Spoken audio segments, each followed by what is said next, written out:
नमस्कार दोस्तों, जय श्री राम, राधे राधे। बारिश का मौसम आ चुका है। ऐसे में हमें अपने बच्चों का ध्यान रखना बहुत जरूरी है, क्योंकि इस मौसम में कई सारी बीमारियां बच्चों को पैदा होती हैं और कई सारी जो है बीमारियां ऐसी होती है जिनका हमें पहले से ध्यान रखकर हम उन बीमारियों से बच्चों को बचा सकते हैं। तो दोस्तों, सबसे पहली बात जो आपको ध्यान रखना है कि इस मौसम में क्या हो रहा है, टेम्परेचर फ्लक्चुएट हो रहा है। आपने देखा होगा जब बारिश आती है तो एकदम ठंडक हो जाती है और दोपहर के समय बहुत तेजी से धूप निकलती है। तो ये जो टेम्परेचर का फ्लक्चुएशन होता है, तापमान में जो एकदम से परिवर्तन हो रहा है, इसके कारण बच्चों को सर्दी, जुकाम और बुखार आ रहा है और ऐसे बच्चे बहुत सारे अभी आ रहे हैं। तो ये जो टेम्परेचर का फ्लक्चुएशन है, इससे हमें बच्चों को बचाना है।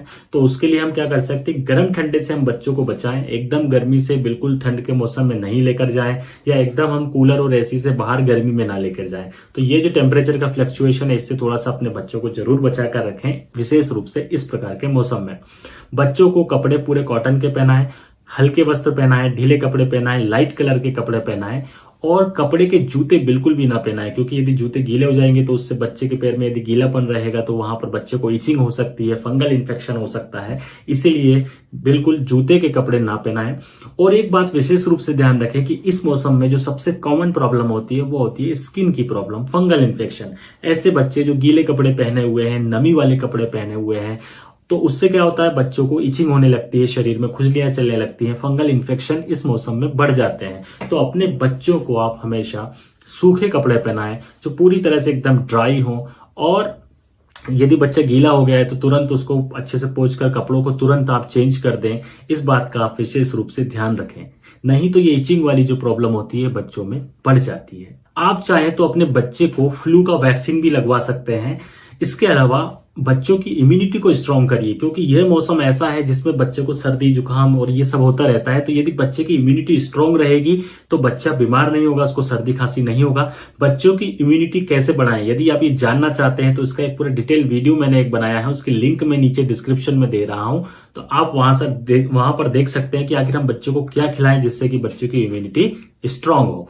इसके अलावा दोस्तों, आप ध्यान रखिए कि इस मौसम में बच्चों को आप बाहर का खाना बिल्कुल अवॉइड करें। अभी कई सारे बच्चे ऐसे आ रहे हैं जो बाहर पानी पूरी खा लिया या और कुछ समोसा कचौरी खा लिया और उनको तुरंत दस्त लग रहे हैं, पेट में दर्द हो रहा है। ऐसे बच्चे काफी मेरे पास आ रहे हैं। इसलिए मैं आपको बता रहा हूं कि बाहर की चीजें जहां तक हो सके आप अभी अवॉइड करिए, क्योंकि बारिश का जो पानी है उससे क्या होता है कि बारिश के पानी से नॉर्मल पानी भी दूषित हो जाता है, गंदा हो जाता है, उसी से पानी पूरी बन जाती है।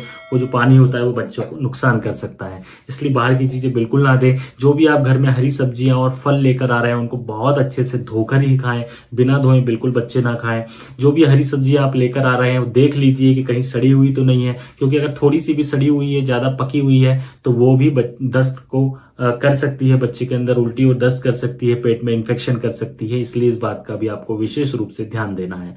इस मौसम में हाइजीन का बहुत ध्यान देना है। आप देख लीजिए बच्चों के नेल्स कटे हुए हैं, क्योंकि हाइजीन अगर नहीं होगी, बच्चे अच्छे से हैंड वॉश नहीं करेंगे तो उससे भी बच्चे के पेट में कीटाणु जा सकते हैं और बच्चे को दस्त और उल्टी की शिकायत हो सकती है। अपने बच्चे को आप रोज नहलाएं और जो टॉवल है उसकी वो टॉवल क्लीन रखें, साफ रखें, सूखी हुई टॉवल का प्रयोग करें। कई लोग दोस्तों बोलते हैं कि बारिश के मौसम में जब भगवान ऊपर से नहला रहे हैं तो हमें नहाने की क्या जरूरत है या बच्चों को नहलाने की क्या जरूरत है।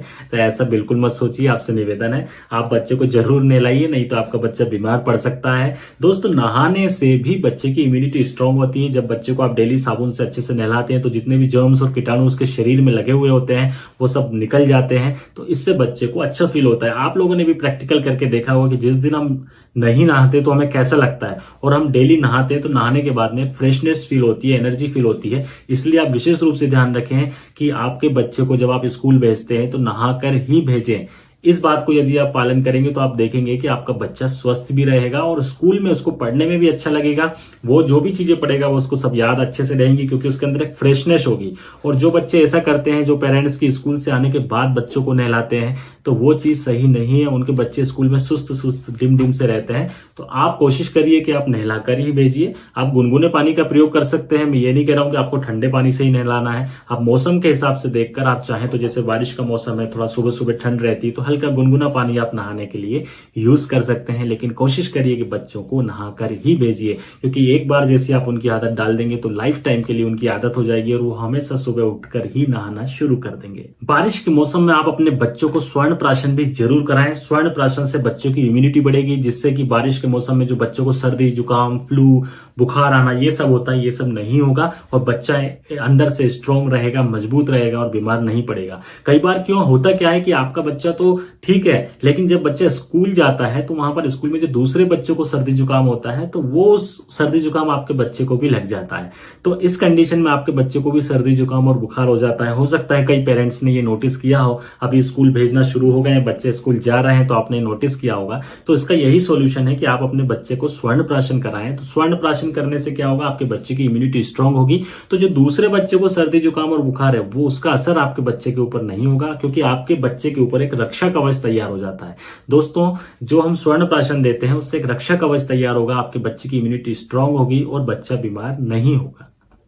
इसके अलावा आप विटामिन सी से युक्त फल बच्चों को दीजिए। विटामिन सी वाले जो फल होते हैं वो भी बच्चों की इम्यूनिटी को स्ट्रांग रखते हैं, जिससे बारिश के मौसम में सर्दी जुकाम बुखार इन सब से बच्चा बचा हुआ रहता है। कई लोग दोस्तों मुझसे प्रश्न पूछते हैं कि क्या सर बारिश के मौसम में बच्चों की मालिश नहीं करना चाहिए, क्योंकि मालिश करेंगे तो बच्चा चिपचिपा सा हो जाएगा, उसको अच्छा नहीं लगेगा।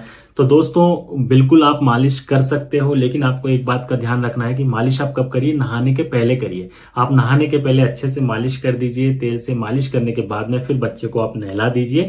तो जिससे क्या होगा, बच्चे को चिपचिपापन फील नहीं होगा और जो मालिश से जो बच्चे को फायदे मिलने वाले हैं वो फायदे रुकेंगे नहीं, वो उसको निरंतर मिलते रहेंगे।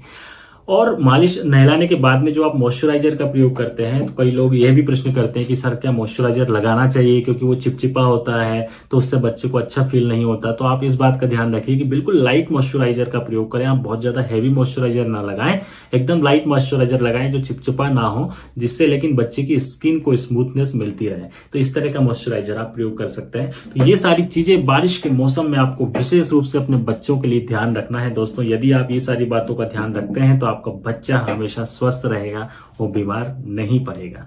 जय आयुर्वेद।